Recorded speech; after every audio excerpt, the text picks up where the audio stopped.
আমরা তো প্রথমে এই চারটা ম্যাথ শেষ করছিলাম গত ভিডিওতে, ঠিক আছে। গত ভিডিওতে আমরা এই চারটা ম্যাথ শেষ করছিলাম। আজকের ভিডিওতে আমরা বাকি চারটা ম্যাথ করবো। কোন চারটা? 17, 18, 19, 20।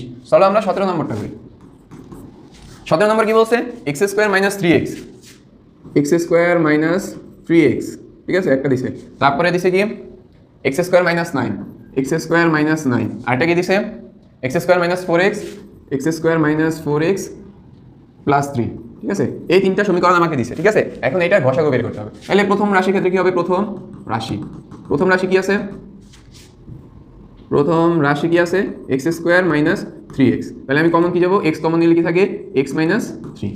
দ্বিতীয় রাশির ক্ষেত্রে সমাধান করতেছি, আর কিছুই না। দ্বিতীয় রাশির ক্ষেত্রে এখানে কি আছে? X square minus 9। তাহলে আমরা এটাকে কি লিখতে পারি? X square minus 3 square. তাহলে কোন সূত্র গেল? এ স্কোয়ার মাইনাস বি স্কোয়ার। আমরা কি সূত্র জানি? এক্স প্লাস 3 এ মাইনাস বি, মানে এক্স মাইনাস 3।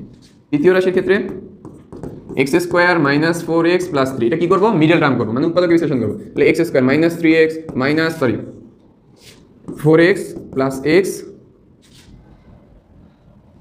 3। আমি 4 কেন লিখলাম এখানে? ধরো minus 3x minus x plus 3। তাহলে x into x minus 3 minus 1 common নিলে x মাইনাস 3। আমার কি হবে এখানে? যে x মাইনাস 3 আর কি হবে? x minus 1, x minus 1। তাহলে অতএব ঘষাগু কি হবে? অতএব নির্ণেয় ঘষাগু কি হবে? দেখো এই জায়গায় x আছে, এই জায়গায় x আছে, কিন্তু এই জায়গায় x আছে, এই জায়গায় x আছে। তাহলে আমার এটা যাবে না। দেখো এই জায়গায় x মাইনাস 3 আছে, এই জায়গায় x মাইনাস 3 আছে, এই জায়গায় x মাইনাস 3 আছে, এই জায়গায় x মাইনাস 3 আছে। তাহলে আমি কোনটা নিব? x minus 3। তারপর দেখি এই জায়গায় কিছু নেই, বাদ, এটা বাদ। x মাইনাস 1 এই জায়গায় আছে, এই জায়গায় নেই, বাদ। x প্লাস 3 আছে, তাহলে এটাও বাদ। তাহলে আমার কি হবে? এটা আমাদের কাঙ্ক্ষিত অ্যান্সার। বুঝতে পারছো আশা করি? সমীকরণের ক্ষেত্রে আমাদের ঘষাগুড়া কিভাবে নিব? আমি সবগুলো করব, উৎপাদকে বিশ্লেষণ করব।